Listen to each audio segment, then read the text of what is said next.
Hello, I'm Judith Panero, Executive Director for AMC and AMC Foundation. It is a pleasure to welcome you to today's virtual discussion. We hope that you, our community of colleagues, allies, and supporters around the globe are healthy and safe. Our offices are in New York, and today I'm speaking to you from Brooklyn, location situated upon the unceded seized territory of the Lenape and Canarsie peoples, and benefited from the economies of slavery and labors of African-descended captives. We owe our existence and vitality to generations from around the world who were brought here against their will, drawn here to escape persecution, and some that have lived on this land for more generations than can be counted. We pay respect to their communities past and present. This acknowledgement asks us each to consider the many legacies of violence, displacement, migration, and settlement that bring us together here today. The systemic violence and racism targeted at Black, Indigenous, and people of color is a harsh reminder of the inequities that persist in our society, particularly by the very institutions meant to protect them. AMC condemns all violence, bias, aggression, and discrimination based on race, ethnicity, sexual orientation, gender, and religion. It is important to listen and learn together, and to also take action to make change a reality.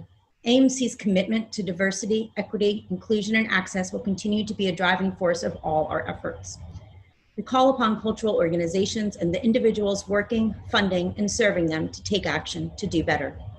We are dedicated to an environment in which all individuals are treated with respect and dignity at our programs. Each individual has the right to be in a professional atmosphere that prohibits discriminatory practices, including harassment. Our full code of conduct policy for this webinar and all our programs, as well as the outlets to make direct or anonymous report of violation, has been posted in the chat feature. For many years, we have been presenting virtual programming and documenting live events, all of which are accessible on our website at artcurators.org or our YouTube channel. We hope they provide actionable advice, value, and connectivity. You can also stay up to date on our programming by registering for our communications. We are grateful to all our attendees for making space in their schedule to join us. I also want to acknowledge our members here today and express our gratitude to them for their dedication in being part of our community. We give thanks to our speakers for sharing their experiences and knowledge in today's candid and open forum. Thank you again for joining us. And now to begin our program.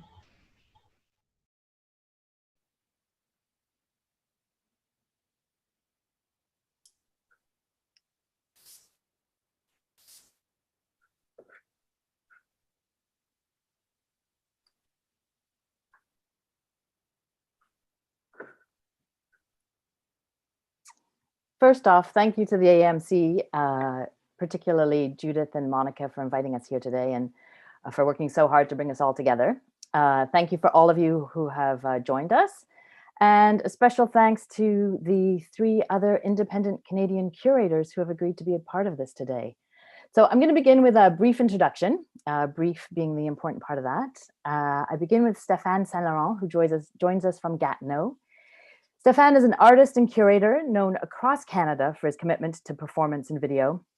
His work has been presented in numerous galleries, both nationally and internationally.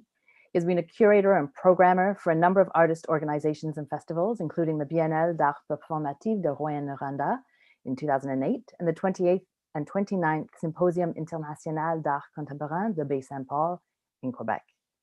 A strong force in the artist-run center, Stéphane was the director of Axe Neo-Set for the last 5 years and curator at SAW from 2001 to 2011.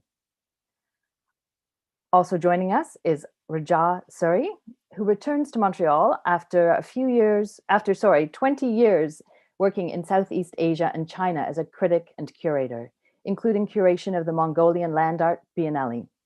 He's the author of more than 400 critical texts on contemporary performance and visual art, and has worked on multiple projects in Butoh, experimental, and physical theater. And finally, we have Dr. Carla Taunton, is a white settler scholar and an associate professor at the Division of Art History and Contemporary Culture at NASCAD, the Nova Scotia College of Art and Design University. Her research contributes to art-based critiques of settler colonialism and engages with theories of decolonialization and settler responsibility. She's an independent curator and was a curatorial team member for alphabetically at the National Gallery, which opened in 2019. And me, I'm an independent curator and educator, and I'm a relatively new transplant to the US. And my curatorial projects focus on performance, performance video and photographs, political subjectivity, and identity. So a little bit about how it's going to work today. I'm going to give a somewhat formal introduction of the subject. They'll be brief, I promise. And then each participant is going to present an exhibition, an idea, a particular work. And then we will have 20 minutes of questions between us, the four of us, a little bit of Q&A between us, and then we're going to open it up.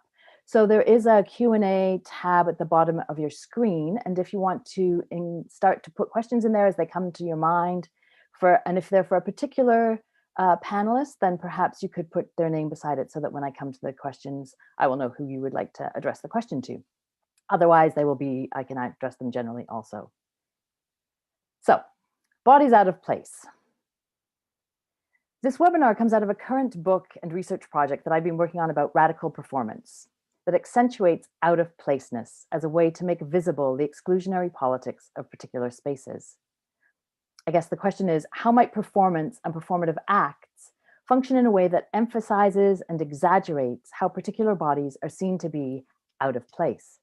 And how might these interventions or intrusions bring about change for particular bodies in particular spaces? These issues seem most crucial at this particular moment when borders and boundaries are policed in more militaristic ways, when immigrant families are severed apart, when walls are being constructed and refugee camps dismantled, and when mass protest is alive and kicking and bodies are shot in the street, in their cars, in their beds. The stakes are high. But I believe these performative acts that draw attention of being places where one does not supposedly belong ask us to question who belongs in these public spaces and what does it mean to belong.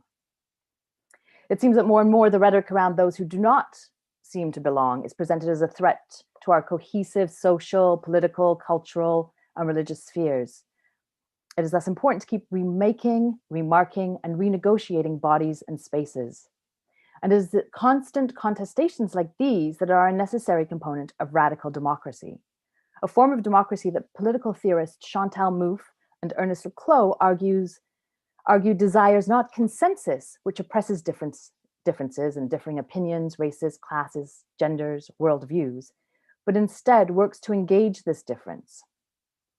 Differences, I suggest, that can be brought into view through these performative acts. Mouffe writes, quote, "Every order is therefore political and based on some form of exclusion. There are always other possibilities that have been repressed and that can be reactivated." I realize that bodies out of place is broad, and maybe it's only a reframing of performance in general or performance in public space. But I believe it's useful in thinking about ideas concerning nationhood, political geography, identity formation, gender, queer and trans bodies, home, territory, the environment, colonialism, and the list goes on. But what I think it does highlight is the possibility of democratic performatives as a form of radical democracy, not looking for consensus, but continually looking for what is excluded as a way to engage democratic participation and question dominant hegemony when it comes to spaces and bodies. I suggest that these performance tactics encourage and offer social imaginings of what is possible, new forms of political subjectivity through interventions in public space.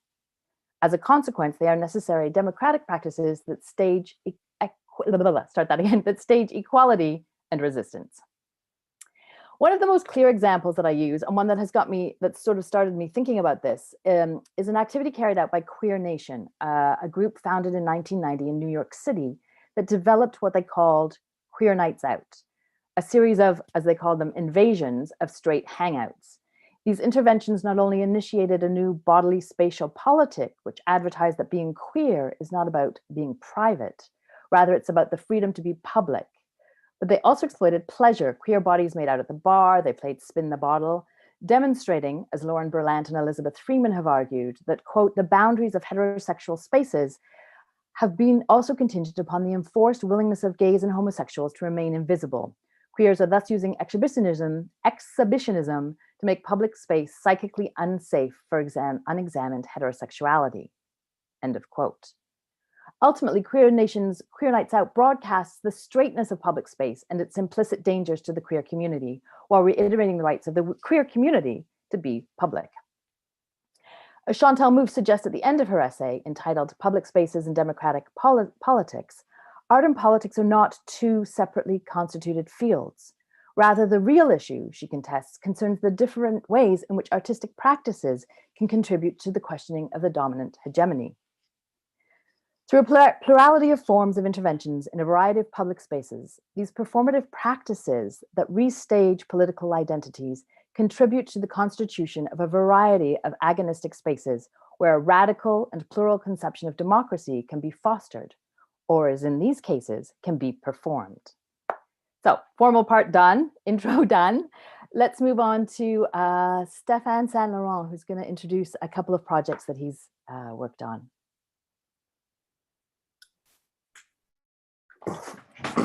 Well, thanks for the invitation, Anna. I'll just get this PowerPoint started.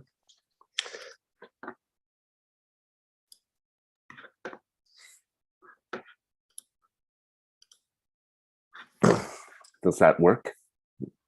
Yes, great. So when Anna invited me to do this, I kind of looked back even as far as 2003. I can't believe it's been so long. Once you'll see the documentation, it looks like it's from the 1970s. The video you'll see has a very nostalgic feel to it. I had contacted Lawrence Paul Yathwelliton in 2002 to see if he would be interested in restaging an Indian act, shooting the Indian Act, which was originally commissioned by Grunt Gallery and presented at Healy Estate in Northumberland, UK in 1997. And as some of you may know, Grunt Gallery had presented a few years later Indian Acts, Aboriginal Performance Art, which was a conference and also a humongous series of performances that were presented for a long period of time. And of course, when Lawrence Paul had first conceived of this project, it was really a contestatory piece. He was going to the UK, went to the UK to do this performance where people would literally be shooting the Indian Act on posts. And this was done because the monarchy is in England. The Indian Act is still in existence today. It's been modified, but it still very much regulates Indigenous bodies to this day. By inviting him to restage it and possibly present it on Indigenous land was, of course, something that necessitated a lot of care and a lot of thought, how we would approach the community, if it was even something they would be interested in hosting. I knew that this was a performative action that would be, quite dangerous. People that have not shot guns before would be handed shotguns and would be shooting, which could put the public in danger, could put the community in danger. So I approached Claude Latour, who is a local artist who has very close ties to Kitigan Zibi community. And I went and met with the chief. I then met with the band council. I met with the owner of a huge pit where we were possibly going to stage the performance. Here I'm showing a documentation from the UK performance in '97. And here we see Lawrence Paul had devised an exhibition with all the remnants from the performance, which I think has been purchased by the National Gallery of Canada, but I haven't seen it there in its full form with all the documents, all the, I think he even saved the posts that are all shot up. And here is a still from the performance at Kitigan Zibi. That's Shelby shooting a gun for the first time. Here, I just want to see if I can play the video. I know I've been having some technical issues with my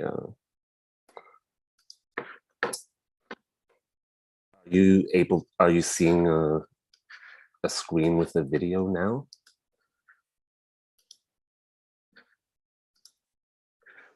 Is that working?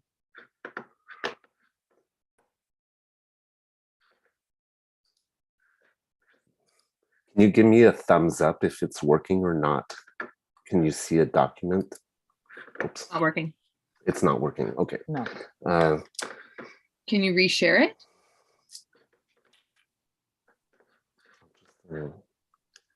I'll go back to my share screen. There you go. Yes, you see that? You can see it. Amazing.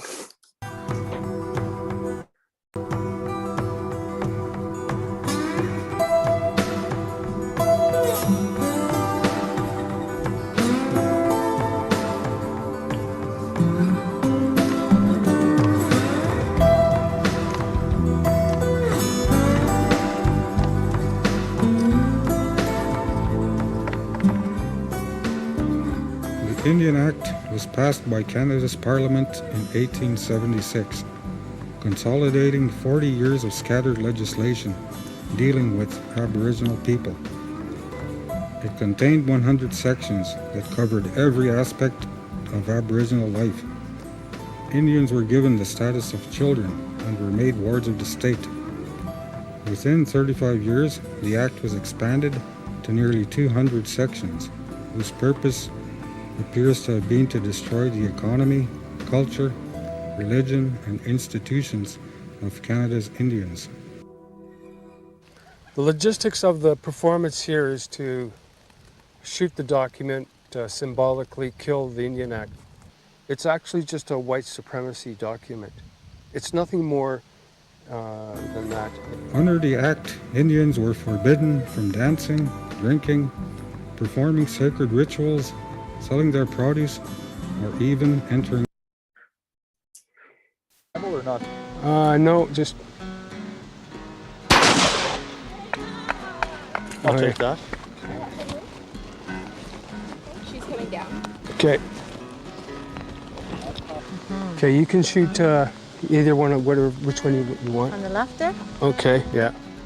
And then take it. And then Yeah. just press the trigger? Yeah. Oh Lord, that's big. There you go. Wow. You're right.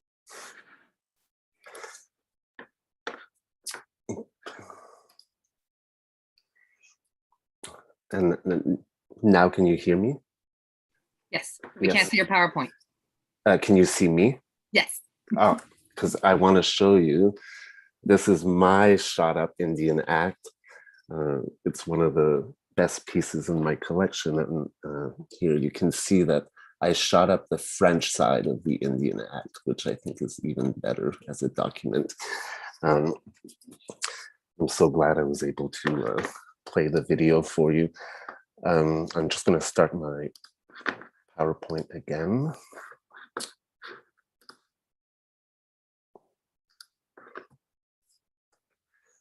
And then the second project I wanted to talk about, and Anna, if I'm going over my limit, just wave and I'll wrap it up quickly.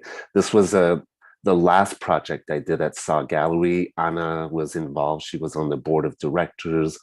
We were able to mobilize 50 artists and performers that wanted to host one of the last weddings that Annie Sprinkle and Beth Stevens were doing. I had attended the Yellow Wedding, which happened in Calgary in 2007, possibly. Here we can see it. It took place in a deconsecrated church. And that in itself was a negotiation when we started sharing what possible actions could take place on the stage. They yeah, it took a lot of convincing. And same when we were negotiating with the council at Kitigan Zibi, it was really important for them to know what our intentions were, why we were doing it there, why the artists wanted to have Indigenous people actually be able to participate in that action. Quite different context than what happened in the UK. Here it was really on Indigenous land and Indigenous people were participating. And it was a very emancipatory kind of moment for a lot of people, including settlers that had come to participate in the performance as well. Here, White Wedding to the Snow, I just put this up on the screen to see how crazy the logistics were to present this project. We had a $12,000 budget. If you compare to Megan and Harry's wedding, that was $45 million. I think we did a better job with our wedding with 12,000, but that couldn't have happened without the generosity of really the queer community really came on board. People came from all over North America, even some visitors from Europe as well. They all paid for their own travel. They all wanted to participate. They wanted to be part of it. They wanted to be here in Ottawa, Gatineau to participate in the performance. Here we see the procession. Stefan, you're going to need to wrap it up a little bit. Okay, Sorry. I'll just go quickly. See, Anna is in the background, so there's proof.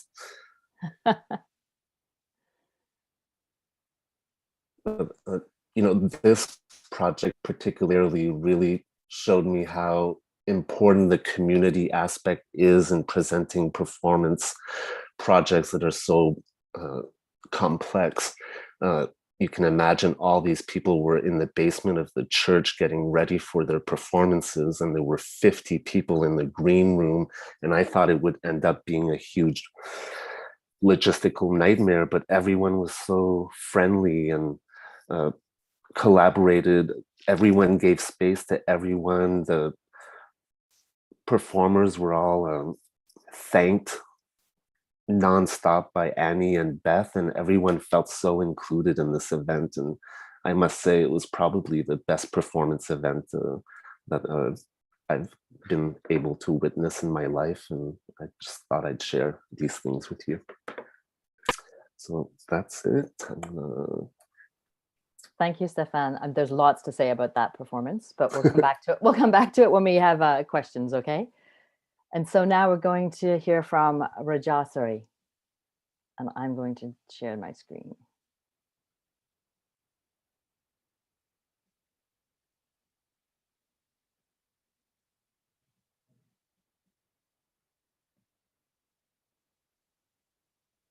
There we go.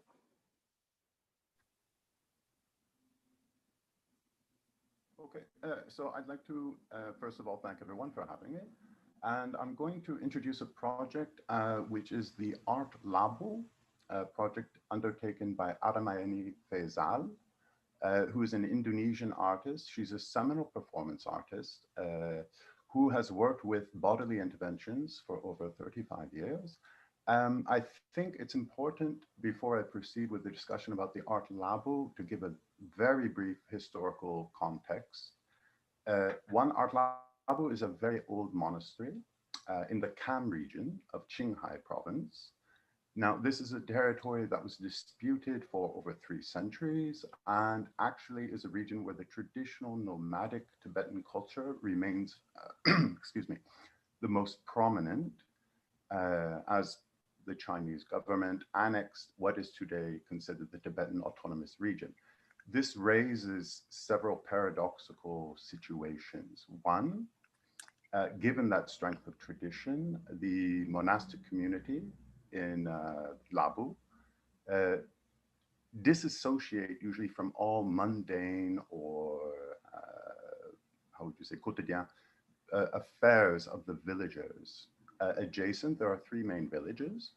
These are ethnic Tibetans who are also in a contrastive or conflictual position with the state legislation of the PRC, hence that Han cultural hegemony is a threat. Their rural existence is in direct counterpoint with this sort of globalized dichotomy. And at the same time, the casteist or hierarchical traditions of the Tantric Buddhist community have created sort of, how would you say, sort of a backdrop that was filled with alienation, where there wasn't a lot of sharing, where there wasn't a sense of community, albeit a fragmented one. So there was a very romanticized sort of symbolism about, you know, how their cultural, what their cultural inheritance was, how they will proceed, how it will be sustained. April 14th, 2010, the region of Yushu experienced a massive earthquake, and the artist Aramani Faisal had heard about this. She had long been interested in environmental activism, and she is a very provocative and extremely courageous artist. She arrived to the region, and her first comment after witnessing the devastation to the village communities, thousands had died, there was a great deal of orphans, there were people, you know, who wished to integrate the orphans and say, you know, can we take them to the Chinese Communist Party? Will they get food, shelter, and will the local villagers be able to provide for them given the devastation? Her comment was, they need first to attend to the ecological damage. Riverbeds were polluted, natural seedlings, trees, all of this sort of thing were also part of the wake of the destruction. So she came up with the concept to use the bodily, the intervention, in a new situation, away from urbanity, in a reclusive, rural, and a rather hostile terrain. Now, she began this in 2010, and she continued for several years.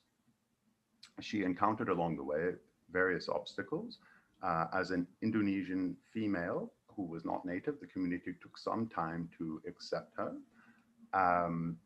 She had some experience with direct interventions in context of Buddhist culture in Bodo-Bodo in Indonesia, where she created a series of installations which were mandalay, but actually rather than visual, two-dimensional, three-dimensional. And she invited people to plant seedlings in earth, actually placed within the wooden frames of the mandalay. So this already invited a sense of direct participation. These were not necessarily people from the artistic community. Many were pedestrians, farmers, workers, laborers. She took the same concept and applied it to Yushu in Art Labo. She was able to assuage the fears of the lay monks that she would be bringing a unwelcome or alien sort of presence to their community, given that this was contemporary, given that this was rather international in locus. She was able also to convince the lay monks to break with the tradition and become directly engaged in the ecological renewal that her project insisted upon. She went from the 3 village areas to encompass within 4 years 16 small village areas. And at this time, given the Chinese state's policy, which was to refuse foreign environmental aid of any kind, the protocol being China will take care of its own, there are no serious social political issues at hand. Tampering or touching on any question of Tibetan culture or tradition actually brings about the ramifications of political incarceration. It can be up to 3 years, it could be up to 10 years if it was a local activist. So she's an immensely courageous artist. She was very culturally sensitive, and she found herself grafting this concept of environmental activism into this community. I think one thing that's very important is we talk about radical democracy and we talk about the sense of consensus. Having won the consensus of the monks and the villagers by her performative actions, where they observed her direct engagement, she brought a sense of the democratic, which conflicted not only with the consensual of the State Communist Party, which is rather an orthodox autocracy. Moreover, she challenged the casteist and hierarchical traditions of a community that had virtually no international exposure or experience beforehand. So I think perhaps we could move to the images and just to give a visual anchor about what the actual region looked like. Let me know when you want me to go ahead. Oh, as you wish. I think we can just continue at random. This is Aramayani herself. As you see, this is not an international art museum. There is no direct audience at this time. She did archive her own performances and those of the other participant artists, and later displayed them abroad internationally. She brought this project to the attention of several international art critics and journalists winning critical acclaim. She helped to augment the awareness of the real challenges and the experiences of the local community. Here we see within some of the temple areas, the villagers receiving gifts, etc., from the lay community. What I mean to say is that she gravitated sort of a global attention to something that wasn't so much diasporic. These are people whose sense of belonging was nomadic, that their traditions had greater influence than, say, crass propriety. This is not an anchored material community. Their sense of the land, again, they do not own land, they live on the land, they share the land, and yet they were bereft of this terrain due to modern history. I mean, the ascent of the Chinese Communist Party. So it looks, quite pristine. However, it is a very, very fragile ecological system. The damage took several years to heal. Now, there's something that is really quite phenomenal in that despite the original years of resistance and this, how would you say, politically bold, socially conscientious environmental experiment, the Chinese Communist Party of Qinghai province then approved the project.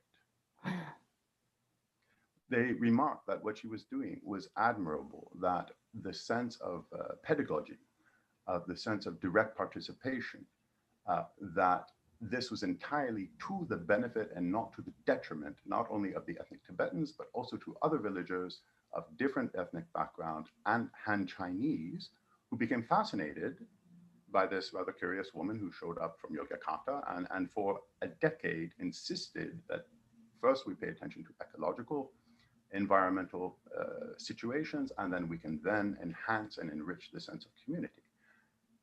This had immediate effects that were concrete. They planted over 200,000 poplar trees, a species indigenous to the area. They brought scientists from their top universities and labs to come to that area to reintroduce indigenous species. So this is very attentive. This is not sort of reforestation. I'm gonna have to interrupt you. We're getting over time. So can you wrap? Someone will come back to it in our questions. Yes, of course. Thank So you. I just want to say that, what she's taken is from an immediate experiment, a sense of trespassing, something that was transient.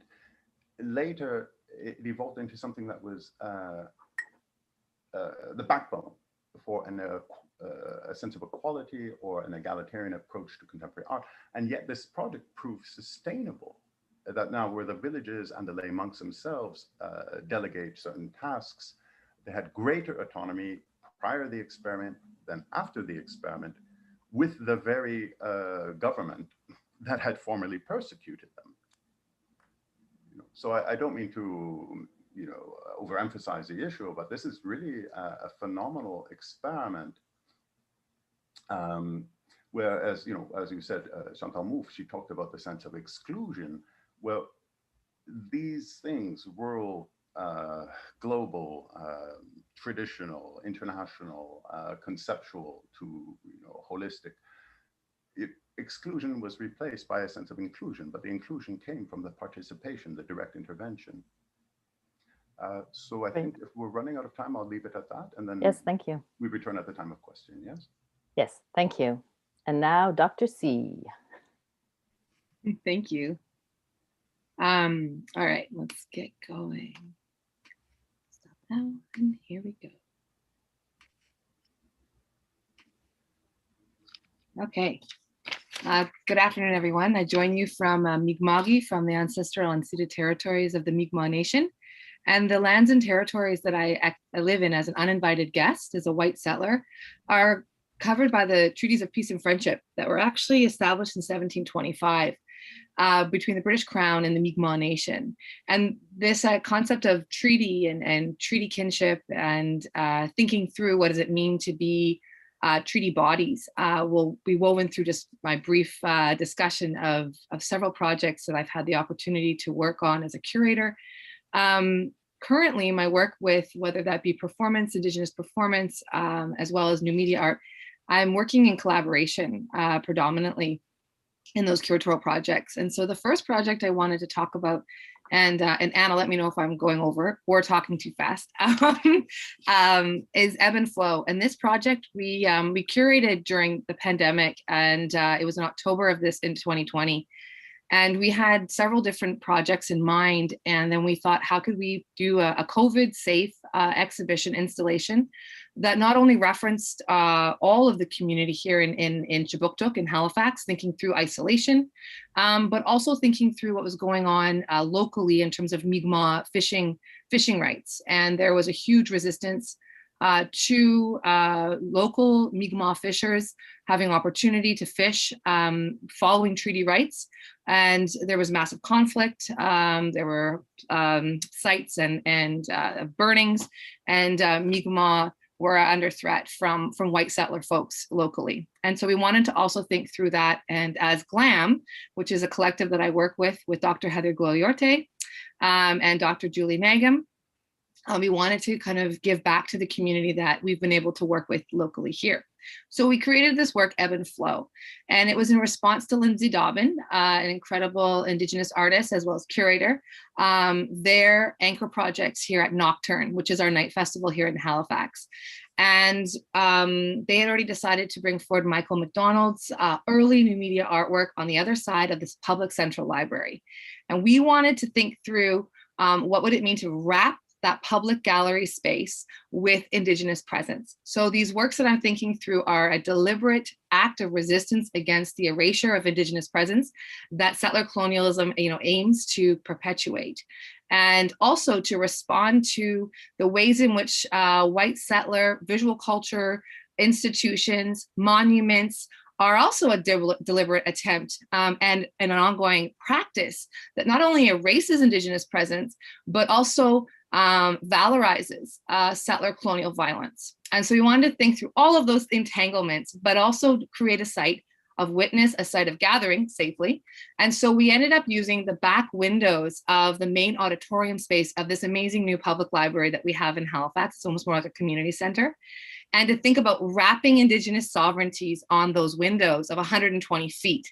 And so this is just a brief still of Logan MacDonald, who was a Mi'kmaq settler artist, who did a work called Colonial Tides. It was in direct reference to what was happening in response to the removal of monuments. And this is to Sir John A. Macdonald, where the monument is actually drowning in the riverways, but is also surrounded by beads. And so we all made sure that we had statements of solidarity to Mi'kmaq Nation and the treaty rights of 1752, which it acknowledges treaty rights of fishing and resources for community purposes, that because of things like the Indian Act that Stefan was thinking through, were pushed aside and broken, those treaty promises and obligations and reciprocal kind of relationships.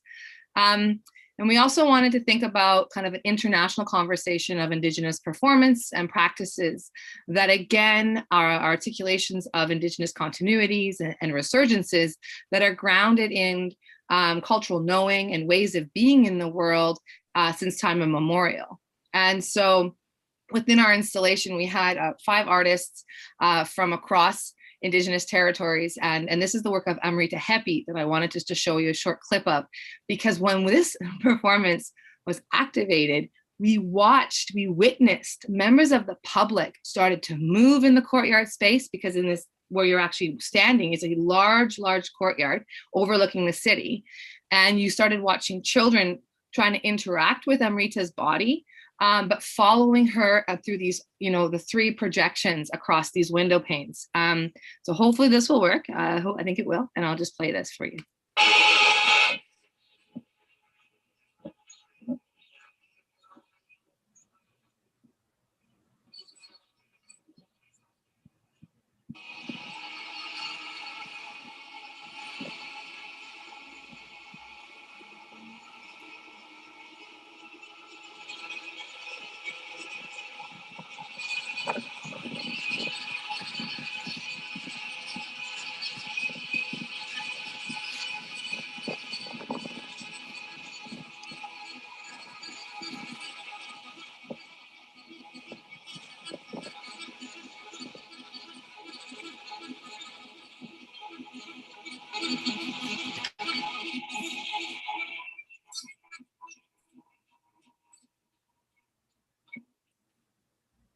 Oh, did the sound work? You can hear? Okay. When I first watched this with Heather and Julie, we were all at home and all on Zoom watching it together. And we had an embodied reaction to the sound and to the movement because there was so much warmth. And I was watching it in the fall here in Mi'kma'ki where it was raining and it was cold. And obviously Amrita is filming this actually in Adelaide in Australia. And Hebi comes from Indigenous ancestry from both the context of what is now Australia as well as Aotearoa, New Zealand. And predominantly works in choreography and dance, does a lot of collaborative work as well. I really welcome you all to check out Amrita Hepi's long-standing performance practice. And then here, in terms of movement of place, it's thinking about the body as an archive. And here she's performing in different locations, memories and histories around place, whether that be in a theater or in a park, in urban spaces and in so-called public spaces. And then thinking about who's public, and who is included and who's excluded within the context of those publics. And so that's also why we wanted to really think about enveloping and engaging that public central library as a site of indigeneity and as a site of Indigenous sovereignties and continuities. In the context of Halifax, there's very few markers of Indigenous presence. There's one public art piece in the Commons by Mi'kmaq artist Alan Sillyboy. And we've had now a new development of a Mi'kmaq Friendship Center. There's a historic building and now there's a new building being developed. And there'll be a new Art Gallery of Nova Scotia building that Jordan Bennett, Mi'kmaq artists, as well as elders have worked to design. So there's a moment of departure and it's really exciting. But historically, versus certain other cities and sites in what is now North America or Turtle Island, we see that real absence of obviously there's that ongoing presence in the land, but in the city scope, it's been challenging to kind of engage with. So that was one of our projects. Oh, sorry. Okay. How am I doing for time? You've got about 2 minutes. I'm going to give Perfect. it to. Okay. So I'll move into another project that GLAM curated in 2019 in Art in the Open. I focused on projects here in Mi'kma'ki also just so that internationally folks can be a bit more aware of what's happening in Atlantic Canada. We're a smaller location in terms of presence, but there's a lot of incredible art making happening locally. And so one of the things that's happening in Atlantic Canada are night festivals. They're very popular. They're smaller. They're not like the big Nuit Blanches of Montreal or Toronto and other sites across globally now. But this is a very, I think, very special and intimate festival where it is artist focused. And we were invited in 2019 to bring forward one of our projects as GLAM. And so we had an incubator here in Halifax at NSCAD University. Everyone had a week to make something. And then we went over to the island and took over the site of Victoria Park. And in the middle of the park, there is a decolonizing plant-based project happening by the city where they're removing all the non-Indigenous plants and bringing back Indigenous plants. And so we activated this site. We actually used Thema ignaris's like a tall tan shape in terms of a fishing camp tent that she's been incorporated in several of their performances and installations, and we just made it really monumental. And we used tarps and PVC piping and things that we then also gifted back to the local community as our major site and projection site as well. But Thema also performed within this 4 times over the course of the night festival. We built the tent and we activated the site all in one day. With all the artists helping us, Caroline Monet, Sebastian Aubin, Alberta Rose, Carrie Allison, Jerry Evans, and then Thema, and our 2 co-curators, Inuk Emerging Curators, Darcy Bernhardt and Megan Kayak Monteith. And here in this work, An Echo I Am Sewing, which is an ongoing performance, which engages with local histories of resource extraction, as well as engagement with indigenous local technologies. And so here, Thema's sewing machine is time machine, sound machine, sewing machine, all coming together. Every time she pushes down on the pedal, we have sound coming through. And in the location, she incorporates from local context, but also from their Tahltan territory in terms of resource extraction sounds, and to really think through the impact of this practice of settler colonial extraction on indigenous presence, on wellness, and then the differences of that notions of kind of settler possession versus indigenous stewardship, and the ways in which, since time immemorial, indigenous nations have taken care of land. She then actually makes usually a small bag and gives it to all those present as a reminder, of gifting practices, but also here for Thema, that they're actually an uninvited indigenous artist on Mi'kmaq land. And so figuring out that negotiation. So the actual imagery on this particular fabric is of the Atlantic salmon and riverways. So she's referencing that. I'll just stop there and then we can come through. Come back. Thank you so much. Thank you. Thank you all so much. It's very rich. I'm sort of like, okay. One of the things that struck me about each of your projects is I've positioned this as bodies out of place, but all of you have talked about projects that are really making space for people who feel like they have not been given visibility. And I thought that was a very interesting way to approach this, because each of you have talked about the communities that were involved, the participation of the communities, how it has changed the community. And I wondered if we could speak a little bit more to that idea of community and communities making space. We'll start with Stefan, maybe. It was very obvious with the White Wedding to the Snow that this community came together in all kinds of ways. And then I wonder about the residual effects of that. So maybe we can start, maybe if you have additional things to talk about community, because it was very clear. And then, anyway, Stefan? Well, yeah, there were 50 performers, but everyone that came to the wedding had to dress in white. So there was a performative element where everyone sort of felt like they were part of the performance. There wasn't much separation between performer and participant or viewer. And performers were scattered all over the church, if you remember. I mean, there were people on the balcony throwing snow over the edge. There were performers popping out from the audience. And, the Matt Miwa that had dirt all around his head, and he was being dunked naked in front of the cross that was still in the church right in front of him. So, you had Jesus that was naked, and you had him upside down being cleansed in the space. So there was just this, I don't know, I would say it was a community art event / performance. And those projects seem to be very successful.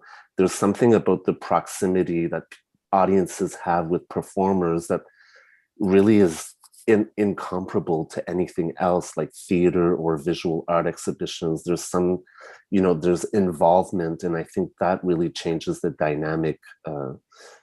That's what I thought was the most interesting aspect of this project. I mean, we really felt tighter as a queer community in Ottawa after doing that project, and collaborations have continued to happen since. Yeah, absolutely. And the fact that they did it in a deconsecrated church is very interesting. Can you talk a little bit about that? Yeah, I mean, it got taken over by a group of people that use it as a performance venue. There's lots of concerts that happen there. And I hadn't told the director everything. Like, I don't know if you remember Beth inserting an ice dildo into Annie Sprinkle, and the director just gave me the look of death. You know, like it was just like something that I told him that there would be sexual content, but I didn't go into much detail.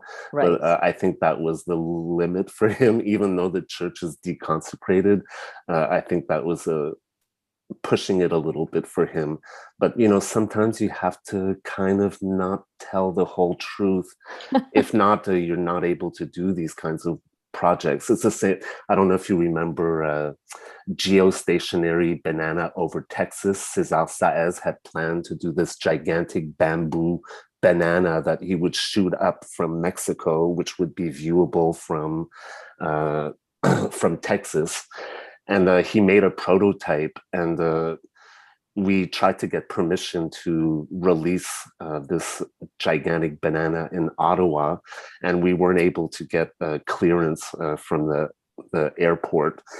But we launched it anyway, and it started floating through the city. It was quite low. We had filled it with helium all day long. I mean, I think there was $4,000 worth of helium just to lift up the balloon. But anyway, there are sometimes with performance, you have to kind of be on the edge of the law. If not, these things cannot really happen in public space. So I find that encouraging. It's a little more radical than doing a proper show in a gallery or museum. There's something else that happens. We're really wrestling with the law, and I quite like that aspect of performance too. And there are things that are acceptable in performance that would not be acceptable. Like, I mean, that's the big thing for me, is that people can get away with doing things in performance that you could never get away with just walking down the street. Susan Hideki talks about, like, just clowns. You're driving your car, a clown is there on the street. The clown gets into the car, starts, playing around with your face. I mean, maybe not in COVID times, but just, and you take it because it's a clown and it's in the street. And so you think, okay, well, this is okay because it's a performance. And so I think that there's also, it's about spaces that you are not necessarily supposed to be doing those things in, but also the things that you're doing are outside of the normal actions in those spaces. So I think it's double fold too. Raja, perhaps you could talk a little bit more. You talked about the communists. I was really interested in that idea that the communists were like, yeah, this is a good project. We're behind it, because I think that is the idea of radical democracy, is not that there is always an outside. So people come inside, if you want to use those outside inside metaphors. I'm not thrilled with that, but that's what's coming to me right now. That people are always coming inside, but there's always people who are excluded. And so there will always be contestations about what is excluded. So I love the fact that the communists came back and said, yeah, we want that. Like, we like it. Do you want to maybe address that a little bit more? Yes, I think, again, one of the things that really makes this a phenomenal project is that in the beginning, there was no official request. There was no application. She arrived at the monastic community. She went to the villages. She suggested an idea. And she came into bodily performance basically on the understanding of past events, very political events in Indonesia, where that rather than language or the written word, for example, bodily interventions could have a greater effect and immediacy in the address to trauma and the curative. So when she came to this area that had been damaged by the earthquake, and then she saw all of these sort of, dispergent situations and these radical dichotomies, the Orthodox Marxism against Tantric Buddhism, and then the ethnic Tibetans that were nomadic compared to those who were actually institutionalized in and around the monastic community. She brings us, I think, literally a rather subversive initiative, underground, off radar. Then later, while some people celebrated the project in the West and there was a degree of sensationalism, and other people are saying, well, what is this? Is this cultural voyeurism? She contested all of that. And she said, no, this is direct intervention. This is performance art, direct engagement, education, and the principle of sharing. Artists that wanted to participate from abroad that were very elitist or self-centered, she categorically dismissed. She said, think only of what you're going to bring. Now, when you have something as extreme as the the Chinese Communist Party in the 17th Congress, which is that prior to Xi Jinping assuming power, where everything became all the more militaristic, and then working in a region that is as sensitive as, the rural Tibetan community, it's truly phenomenal. Then we have the sense of, what actually demarcates something democratic. How do we, justify this? The sense of, from being entirely off radar, subversive, to being celebrated. I think this is one of the great things about performance. And we talk about the sense of not necessarily catharsis, but political emancipation. Villagers were able to break down centuries-old barriers with lay monks on a common goal. That goal came into effect by direct ecological or environmental activism. How does she set up the relationship with the land? Because I was reading one of the articles that you sent me. She talks about herself as a global nomad. Yes. And I wondered how she situates herself in terms of the land and in terms of the community that she organizes, where she does different projects, and sort of like her involvement after. Does she give it back to the community? Does she continue to herald it and come back every so often to see where it's at? Or does it just metamorphose into something else? I don't know. She doesn't, I don't think that there's really, per se, of the land, anything that's transformative. I mean, in Right. this particular project, it was ecological awareness. For example, many of the nomadic Tibetans, they were aware that there was a certain extent of damage, even prior to the earthquake, that there was a poisoning in the rivers. They didn't understand what that meant. When you have, rural factories and they're dumping toxic waste directly into the tributaries, and then that spreads through the region. And as I mentioned, it's a very delicate ecological situation there. I know that in the past, when she worked with one of her projects outside of Yogyakarta is still ongoing. It's not this particular project, but another. She's working directly with migrant workers and people that have been ostracized from society, who have become basically indentured laborers. Now, these are people who do not have full citizenship nor full status. And what she's been able to do is work with them on communal plots of land, encouraging independence and autonomy as agrarian workers. And this, again, also somehow contrasts state legislation in Indonesia. Interesting. So Okay. I don't think that she's sort of the sort of person to come and, put a stake in the ground and say, okay, this is a community that is now repossessed or otherwise taken. I think it's more of the sense of her interventions, as I mentioned, in Qinghai and Yushu, it went from something that was transient, became sustainable, and now is fully autonomous. She returns now as a invited guest. Right. Rather than in the beginning, a decade earlier, where she was simply, in a very eccentric manner and rather extreme manner, inviting core figures from around the world to join a very new conceptual performative action. So Right. I don't, is that well aligned as an answer? Yeah, absolutely, absolutely. I think it's interesting because you all chosen projects that have very different places in which they take place. And Carla, I wondered if you could maybe talk a little bit more about Victoria Island. One of the things that interests me, and maybe I'm gearing this a little bit to me, is this idea of not only out of place but out of time, and so references that are, or performances that unearth or make visual things that are perhaps not apparent, and this idea of history having taken place in a particular place, or the Indian Act. Like, I feel that there's an unearthing in many of these performances, and I wondered if you could talk a little bit more about that. Yeah, it's interesting thinking about the kind of premise of intervention and going back into the 1980s and 90s with artists like James Luna, Coco Fusco, Rebecca Belmore, who were really doing those intervention-based practices. And Jolene Ricard talks about this, that kind of generation, the grandfathers and grandmothers of performance art, really infiltrating galleries and places. And then when I moved here in 2011, I realized, like in Atlantic Canada, that a lot of that intervention-based practice hadn't happened here. But there had been some key figures who was working really hard, like Jim Logan was at the Art Gallery of Nova Scotia in the early 2000s as the Indigenous curator in residence. There hadn't been institutionally placed curators or even many projects that had started here and gone away out. And so there was a lot of work to be done, but there was also a new generation that were really thinking through imagining futurities and thinking through resurgence practices. And obviously you can link that to Belmore's practice as well. But then thinking about when we were trying to consider who we would bring in 2014 to Art in the Open back in Charlottetown, that was a celebration of 1864 in 2014, the 400 years or whatever, or 150 years since, Confederation, the first meetings of the grandfathers of Sir John A. Macdonald and folks like that. And we invited Jordan Bennett to come. Heather Gugliorte and I were curating, and he did some work in the archive and realized that while the Confederation fathers were meeting in Charlottetown, there was a circus in town.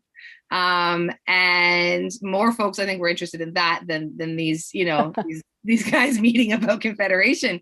And but the fact that a lot of that history, isn't remembered. And the fact that the Confed Center as an art gallery, as a museum, as a library, as a theater space is outside of Ottawa, the capital of Canada, one of the only federally funded institutions. You have Pier 21 in Halifax, the Immigration Museum, you have the Human Rights Museum now in Winnipeg, but those are the kind of the satellites. And so what does Charlottetown mean as a site of nation building, as a site of settler colonial violence, and this beautiful island, of Anne of Green Gables and beautiful beaches. But it's also a site of that Confederation, of that site of confirming the fact that treaties were going to be broken and that, an instigation of the Indian Act was about to happen. So we wanted to have an opportunity there to really ignite that and showcase that. And Jordan also worked with youth to instill a presence there. And so, thinking about the site that he chose, which was the Confederation Center, as well as the provincial legislature building, with a poem that he wrote with youth. So I think the practices just depend on the location.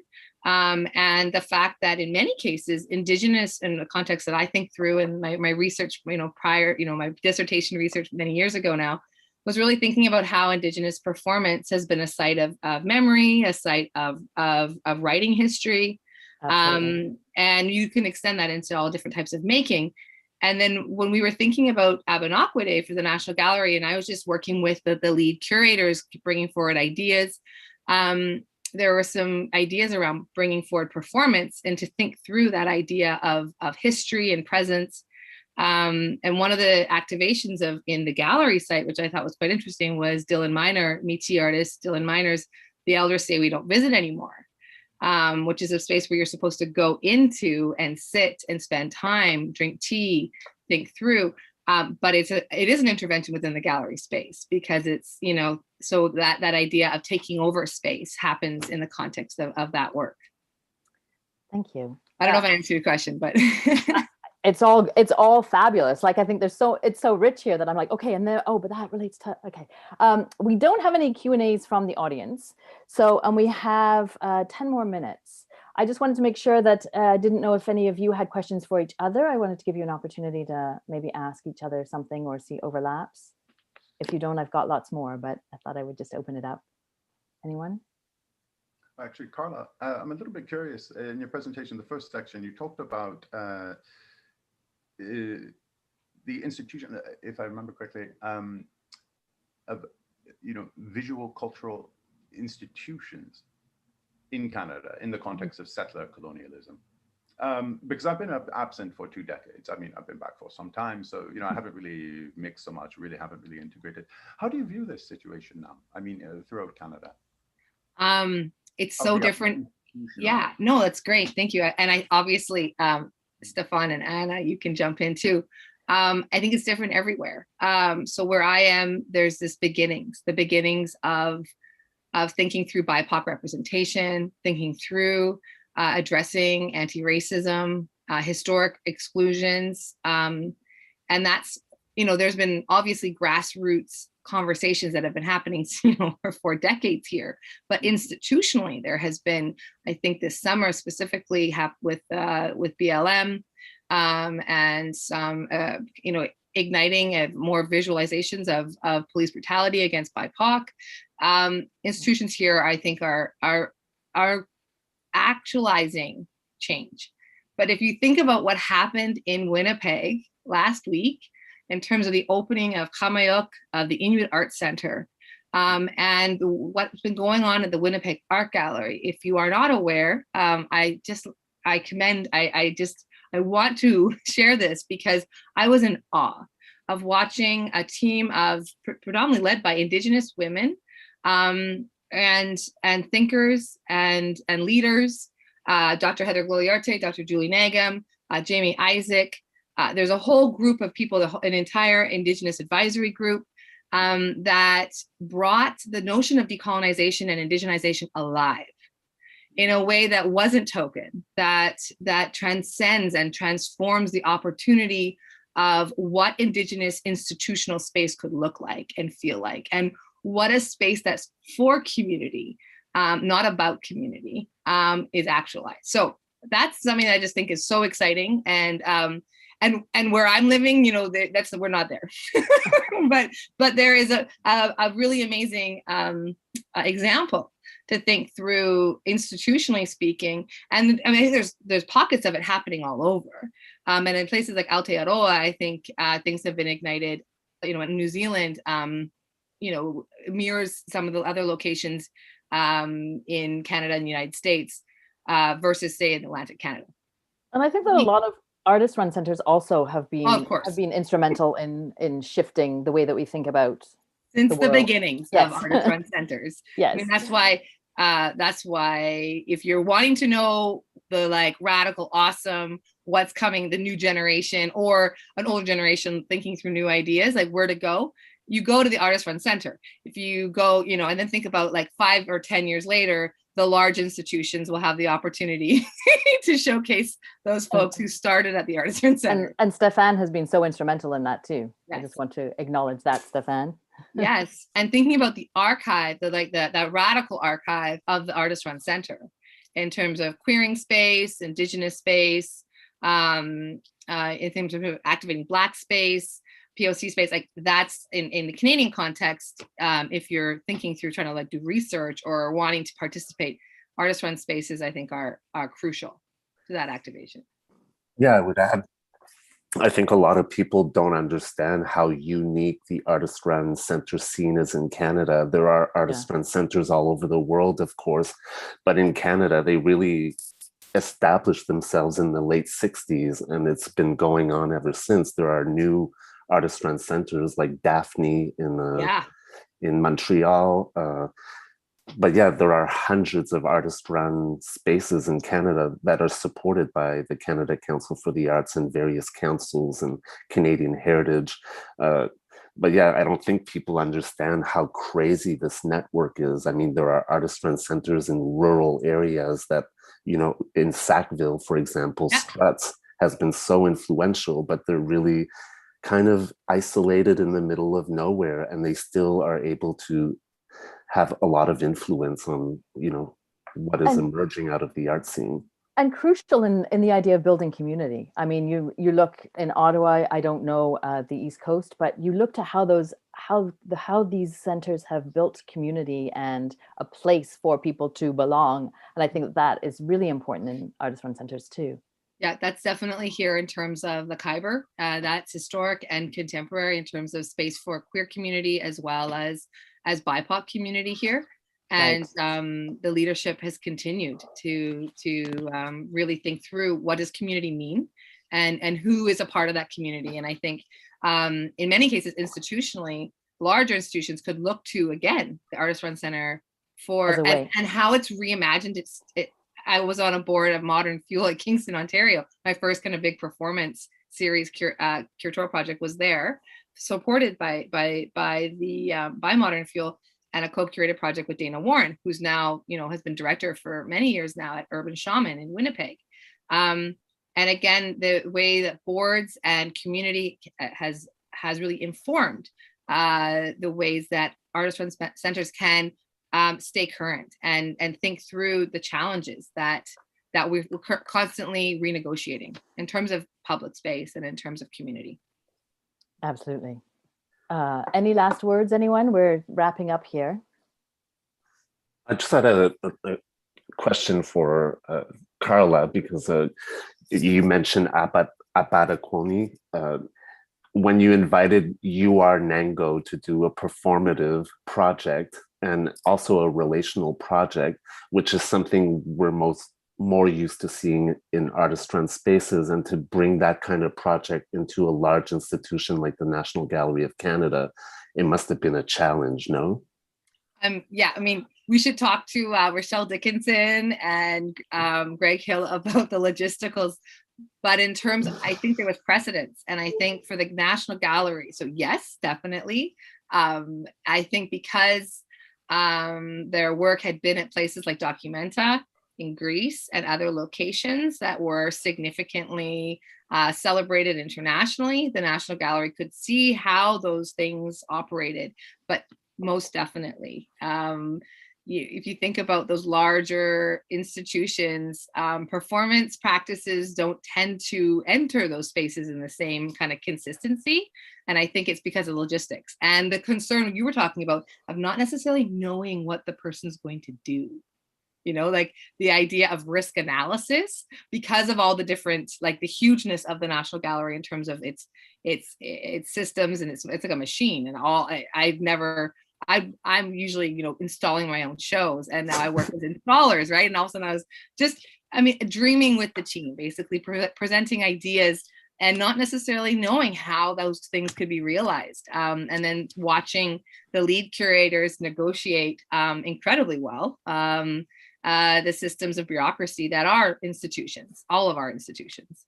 But on the flip side of that, I do think that museums and galleries have made space for performance. And I think that, you know, one of the questions we don't have time to get into now, but is that, like, does that depoliticize performance? And, you know, how does public space and antagonism then fit into the gallery if they're bringing performance into institutionalized large spaces?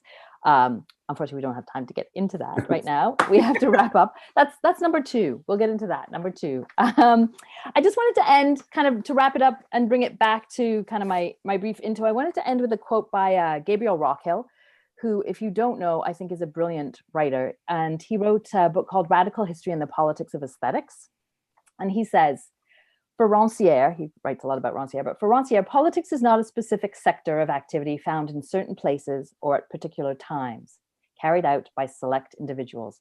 Politics exists anytime the accounts of parts and shares within society is disturbed by the intrusion of those who have no part in the established order. And I think that's kind of a beautiful way to encapsulate many of the projects you've presented today. So thank you all so much. I feel like we just barely scratched the surface, but thank you so much for participating. And now we're going to hand it back to the AAMC. Thank you so much. Thank you. Bye, everyone.